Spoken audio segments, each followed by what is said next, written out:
Thanks for joining us on Always Be Connecting. Always Be Connecting, as a reminder, is in your work life connecting with 5 types of groups. And that is your prospects, your clients, your team, your community, and your industry. When you're recruiting, you have a lot of power. So you are looking at people's lives, people's stories, people's futures on a piece of paper. And with great power, obviously, comes great responsibility. And to unpack a little bit with that with us is Ollie Gordon and Marlee Bray from TradeConnex.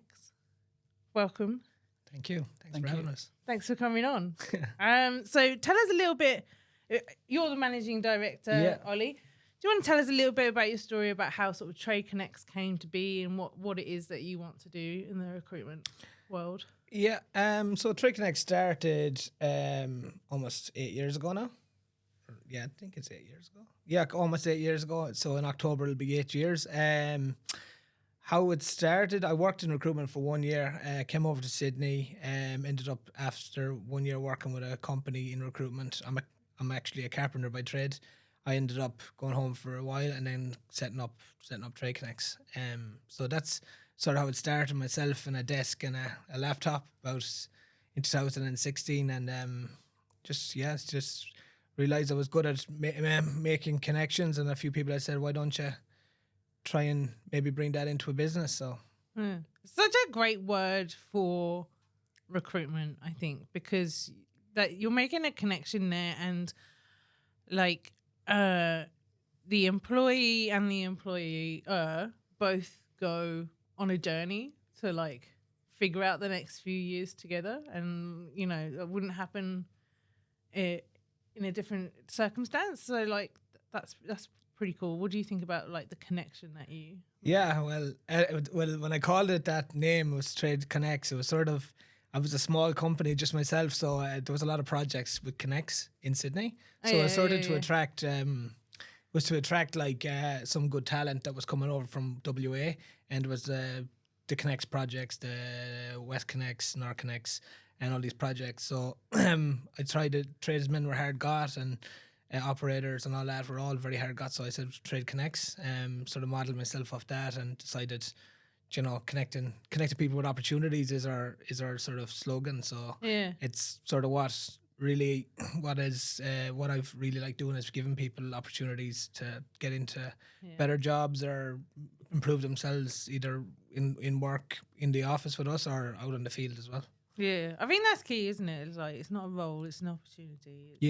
No, for sure. It's a chance. And when did you come in, Marlee? What was your story there? I've been probably part of the business for 3 years now. February 21. Was it 21? Yeah, February 21. Well, that's pretty thick COVID times. Yeah, like it was just before COVID. So I came into the business, and yeah, it was a tough period over the COVID period.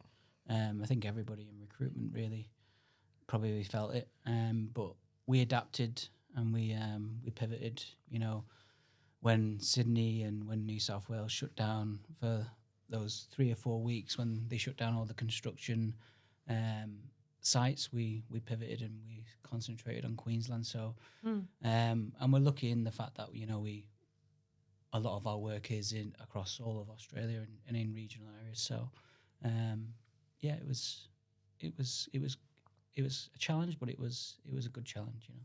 Yeah. And what do you think about recruitment as its function? What does it do? I think it's about relationships. I think it's about, you know, from the client aspect, you know, those relationships that you build from that initial sort of phone call to, you know, you feel like you're pestering them at times, but eventually they get to know you, and it grows and it grows and it grows to a point where, you know, that trust is there. And it's very much the same with the candidates, you know.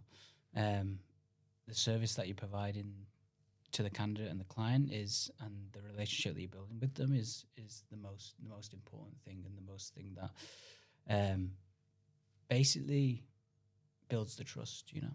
builds the trust between those relationships. Because recruitment seems to me like a really human thing. Well, it's dealing with people, which is difficult at times, but it's also very enjoyable because you do build those connections with people.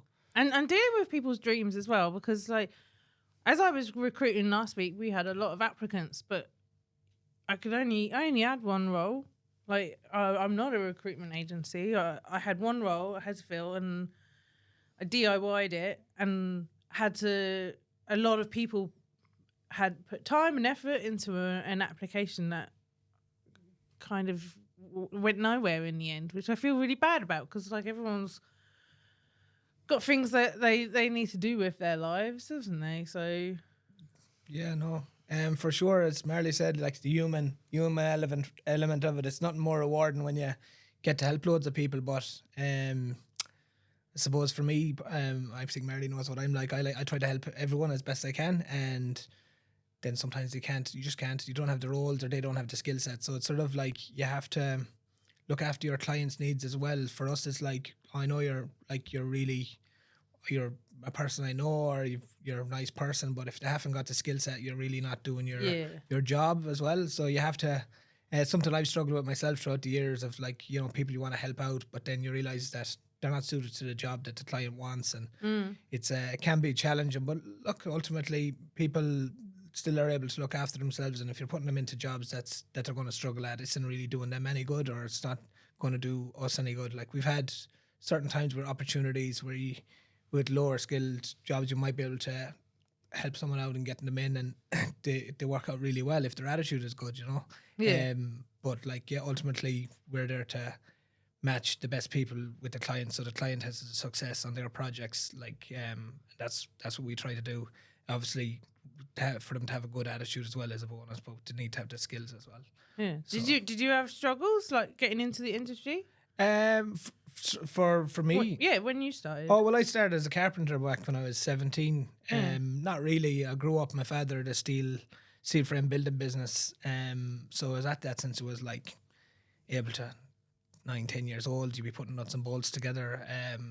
Then I suppose he'd always have us out working. So we're always very practical. We knew how to use tools. And then I knew how to use tools, and then I had a job myself as a mechanic, and then when I was like 14 until 18, and then I ended up doing an apprenticeship with my uncle, so as a carpenter. So I had a wide range of, it was sort of the thing that time in Ireland was like everyone done an apprenticeship in a trade, so everyone sort of fell into it. So I didn't have a problem getting into that, but I did have a problem getting into recruitment, trying to switch across. But I ended up getting an opportunity in Perth with a company there, which was good. And people had told me that's sort of what my strength was the building relationships. And I wanted to transition from being a tradesman to something else. So I done a degree in construction management, done a year in the mines as a project engineer, junior engineer, and decided then I wanted to try something sort of salesy and building relationships. I wasn't really good at that. Still mastering the recruitment side, but we're good at building relationships. A lot of my clients ended up being very good friends of mine, because it's not just always about work. Like, actually genuinely want to see their success, and they probably want to see ours as well. That's the best way to do business. Yeah, no, for sure. It's like I think I done a post today on LinkedIn, and it was about like, referring people. And when I started off in business first, like some of the people that gave me tips on insurances or payroll systems or whatever it was just like valuable, because you're going around in circles if you're networking, and some of the big contractors that you might have been ringing for work, and were very supportive. Like, if they give you a small bit of work, they give you a small bit of advice because they'd been there. So it was it meant a lot, at the start. Yeah, but it's finding that commercial aspect of what you can bring to a job, because you don't know what you don't know. So you were fortunate to have apprenticeships and training when you were really young to understand straight away, like, you have to be skilled, you have to be fast, you have to do it to a purpose, you have to be good commercially. You can't just be good artistically or 100%. I think that has been like sometimes coming from a trade background, you might struggle with I suppose the maybe computer making all the volumes of calls or whatever. That's sometimes I struggle with that sort of stuff. But what you do, the strength as Chem is like, would that person actually bond with, say, that builder who's acts in that way, because you've seen these personalities and you sort of know what people can work in what companies and the culture of the business, because you would have been in similar situations, so it helps. Whereas if you haven't and you're just straight into recruitment with no construction experience, you're putting people out to jobs, you're like, oh well, he has that in the CV and they need that on their job specs, so let's put them together, and then it causes a clash because the personalities don't work. Like, because someone could be happy-go-lucky and he could be a really grumpy builder, or he could be a grumpy builder and this person will like, or he could be a real happy-go-lucky builder and this guy's like, I just want to do work, I don't want to talk happy stuff all day. You know what I mean? So you have to match the personalities as well as the skills. Yeah. You know. So you got, is it commercial? Are they commercial? Yeah. I'm losing my own humanity here. Yeah. Are they commercial? And do they fit the culture? Yeah. Is there any other big considerations that you got when you got? I suppose are the long term, like for us is like, are they committed to being like part of a team long term, or is it just, sometimes with some of our clients, their biggest thing is like, I don't want to spend all this time and effort putting it into someone if they're just going to be here as a stepping stone. Yeah. If they're going to another country or yeah. So that's especially with the higher skilled jobs, we'd expect spend time and putting them onto a job, want them to see that they actually want to improve and go on to career progression.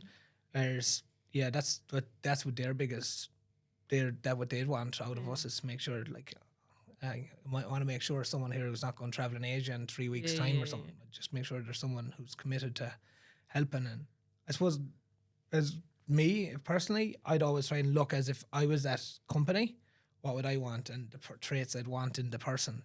Are they motivated to help this business be better? I think that's a really key part as well, isn't it? It's like, do you want to see the business succeed? Yeah. There's a difference between going in to do a job and moving the markers along the conveyor belt, or making sure the conveyor belt's oiled and making sure all the parts are going in the right place and stuff like that. As a general manager, like, are you able to discern who has that value in them? I think it comes down to sort of the attitude. Small things like, have they onboarded on time? Are they doing these things, that little tiny tests that we've sent to them? Like I say, the onboarding. Have they got all the documentation together?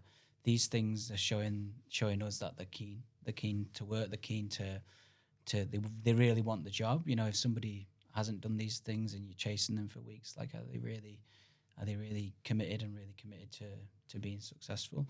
So it's little things like that. Obviously the screening process as well. You're sort of earmarking the traits that you want to see in the person, and what your clients want to see as well. Yeah, and that's the most important thing, because for us, realistically, we're matchmakers. And you might have the perfect candidate, but it might not be suited, like Ollie said, to a particular client. So it's matchmaking them to the client's needs and the candidate's needs. Some clients won't suit candidates as well, and understanding your clients is going to be able to prevent any of those dramas where it's not a perfect match. Yeah. So we've got commercial. We've got the C's. Commercial, culture, commitment, and then also I do like the sort of the success of the company. Yeah. So that's pretty central, isn't it? Yeah, no, for sure. I think that's like the ways we look at it is, I've just like, I'm not in my mind, I've this map, like if our company, our client does well, we'll get more work and we'll get paid and all that, and we'll get the job goes well and all that. So it's in our interest to make sure we're doing a really good job for them and that we're on hand, and we're not just like, if they want to project engineer or labor, that we're actually sending them someone who's going to add to that job, not a headache. Like, not someone who's like, oh, this guy doesn't know, or this person doesn't know anything. Like that's just it's just going to ruin our relationship. And like you won't always get it right, but we want to add value. And that's what the main thing is for any business, is to add value and to add value to our clients. And if we have that, hopefully they'll keep us around the place, and we keep working and continue to be successful with partnerships. You know. So top tips to people before we turn the script around is probably patience. Like your job might not come straight away, but the fit for you, that's a long-term fit, could be around the corner. So like have patience, I guess. Yeah. Is it for someone looking for a job, is it? Yeah. Well, I figure out the type of job and exactly what you want, I suppose, first. Yeah. Maybe build a good relationship with a recruiter. Some of the people I've put into jobs is where they've just built a really genuine relationship. Look, this is my resume. Give them a text or a call and say, can I have an interview? This is the type of job I'm looking for. Yeah. If you come across something like that, help me out. Like, could you think? Like, we've got an example of people like that who's come up right through the ranks with us. That has had it. He's made it very clear what he wanted from the day he started as a labourer, and it ended up in a really good project, a really good job. And so I guess like another part of it is don't be scared of the process, and like look for an interview. You've got an opportunity with an interviewer, especially in a recruitment firm, to ask for genuine feedback. Is it because I'm not commercial enough? Do I need to do another like course or get another certificate or? Yeah, no, and that's exactly that. Like we've had that with a guy. We'll probably speak about him later. Matthew. He started off as a labourer, and then he went up and he wanted to do leadership and run some teams as a general labourer on a renewable project we had. And he made it clear we'd actually offered him a job in the office as a recruiter. He was very like he was going to, and then he was like, no, that's just a band-aid. It's not really what I want to do. Yeah, okay. I actually want to work in construction and project management and that. And he ended up getting a job with a big company, like a massive company that we've done work for. And he's actually got his dream job out of knowing what he wanted. He's really good values as a person, and he made it clear what he really wanted. And when opportunities came, he was the first person that was on our mind. We're like, he'd be actually suited to that, because he's it wasn't the exact role or title, but it was another little stepping stone. It's like, you know what, he's a good guy, really enthusiastic, progressive. He'd make a shot at this, and he didn't even actually get it, I don't think, on the first time round. I think he got on the second time for that job with a multinational company, and he's smashing it, you know. Yeah.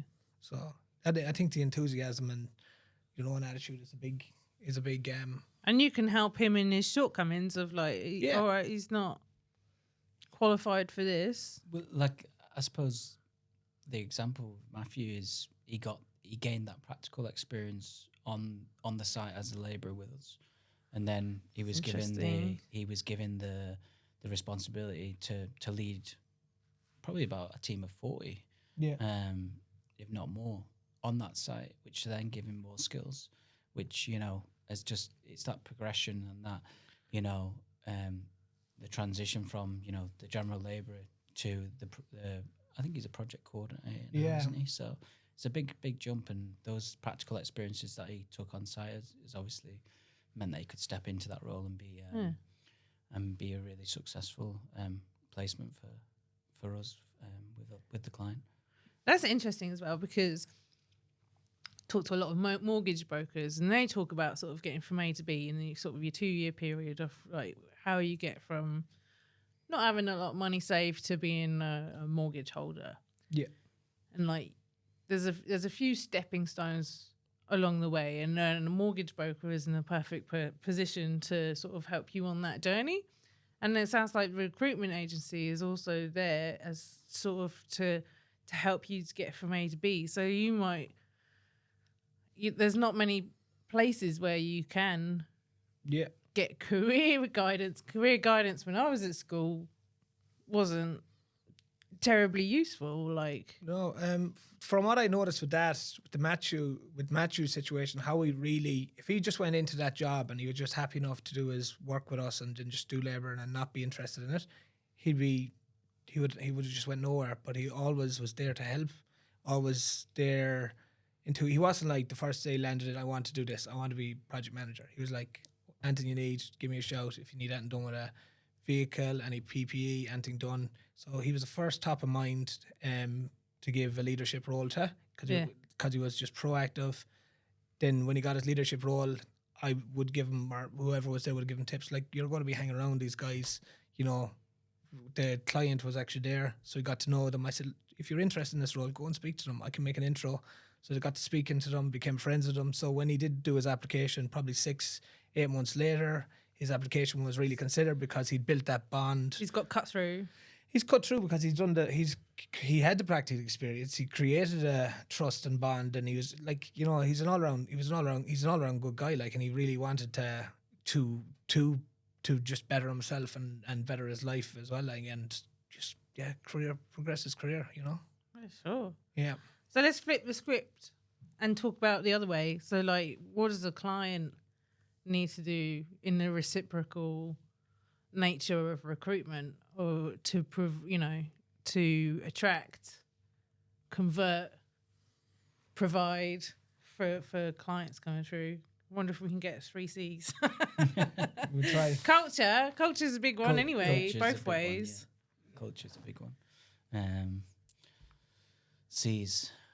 Well, because you were talking the other day as well about treating your employees well, like with simple things as well. Yeah.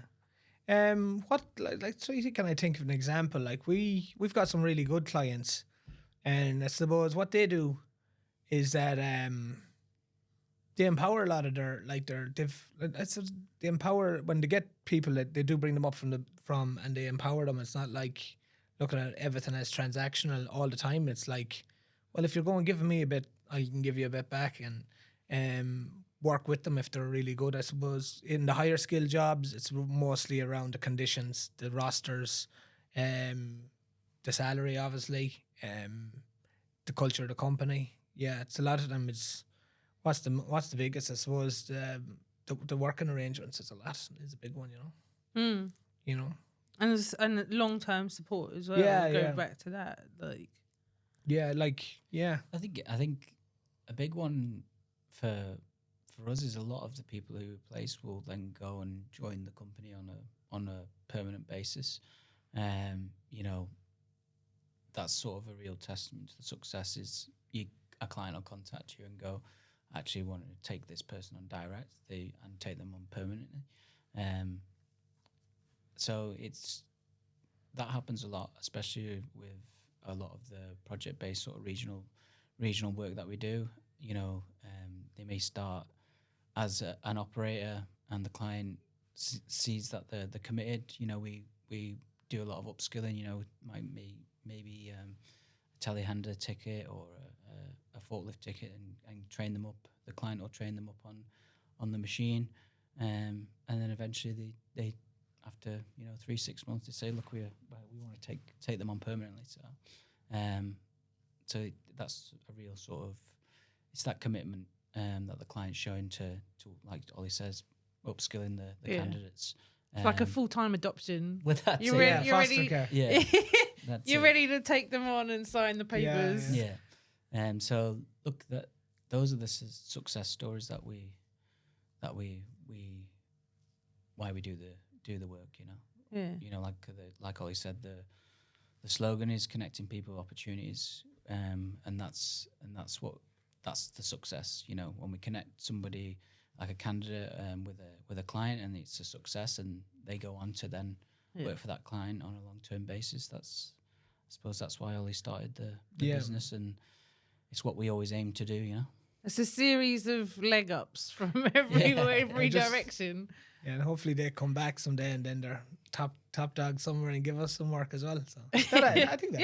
Well, of course, full circle. Yeah, no, we've had a few like that, like sort of people who've done really well, and they've helped us out, you know.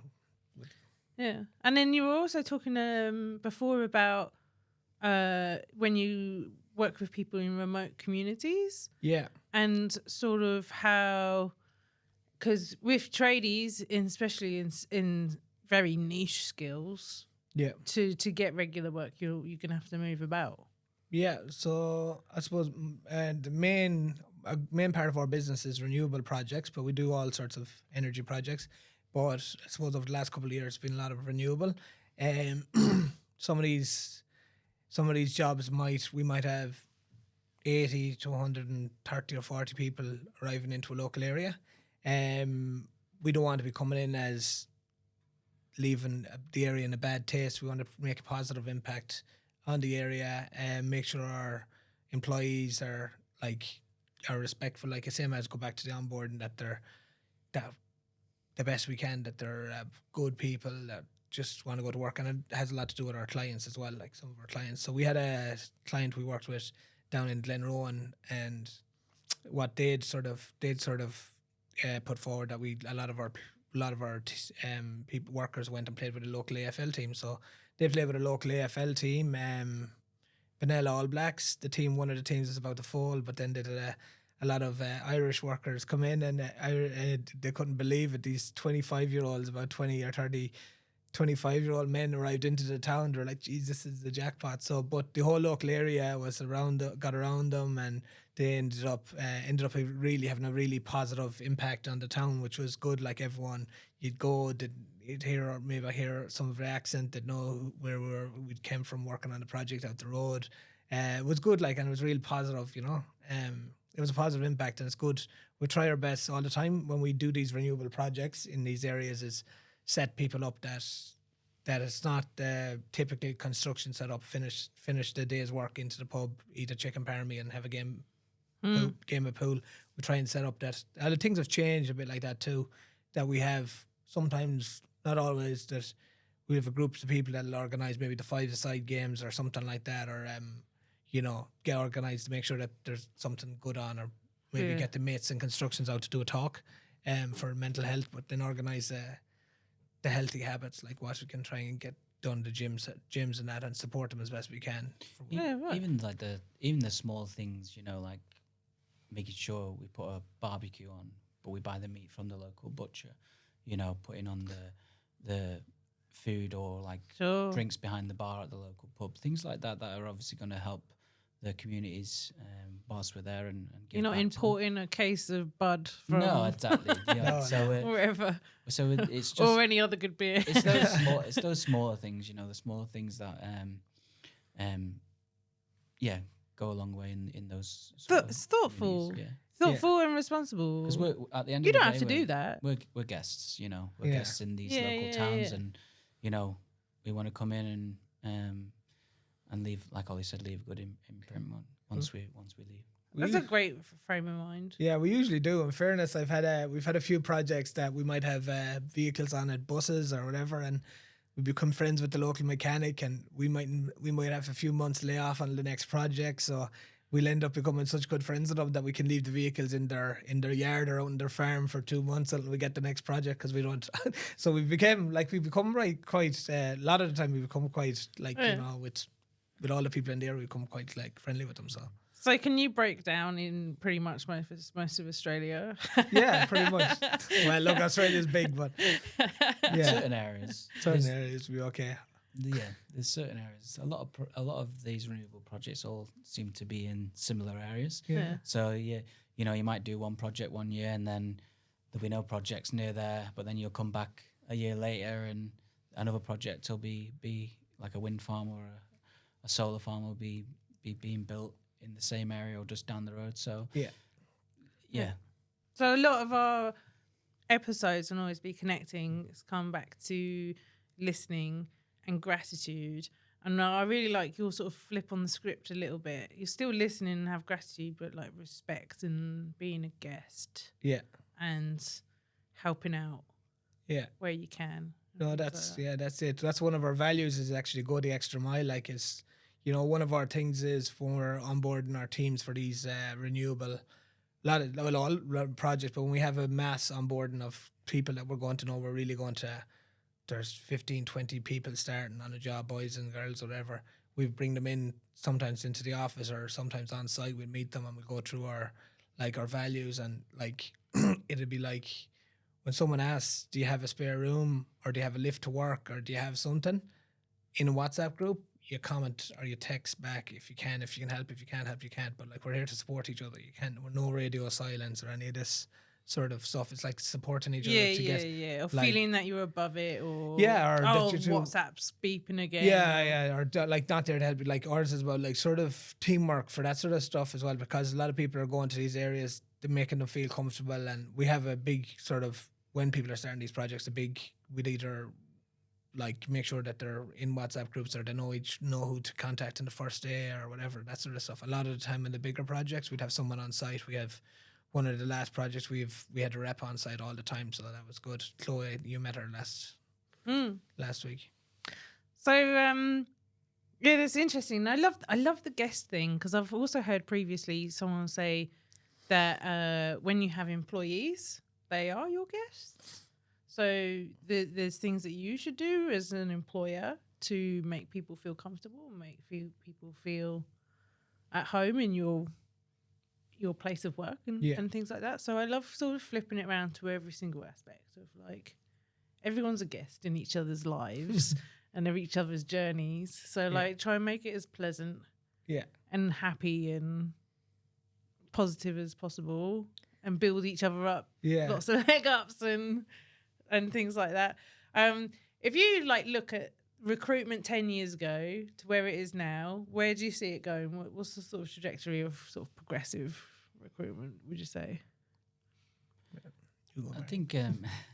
I think for me, the thing that's, especially in this sort of last sort of 6 months, is the strength of those relationships has never been more important. You know, when there's a bit of an economic downturn in the country, you know, you're relying on those relationships when, you know, maybe companies aren't spending as much or aren't necessarily willing to, you know, hire those few extra people.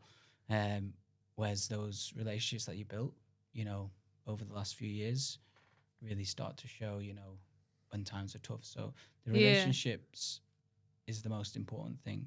The biggest change probably over the last 10 years is a lot of it's around technology, you know, the advancements in AI, things like that, which, you know, if you can go down a rabbit hole and trying to think, you know, with all the different softwares out there, I suppose at the end of the day, the technology changes, but the relationship building and the principles are sort of stay the same.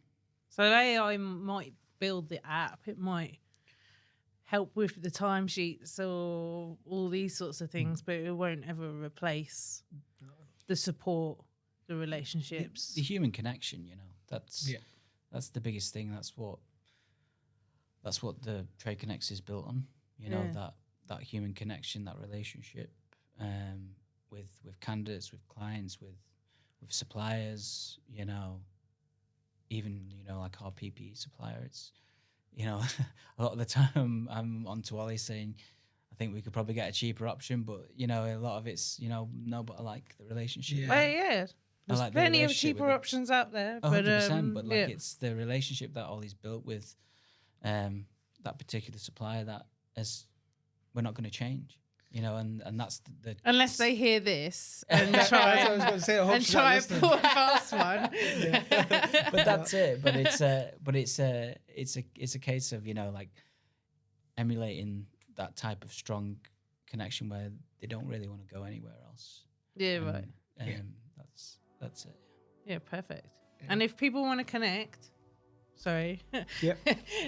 So it's the word that keeps on giving. Yeah, if people want to connect. How can they find you?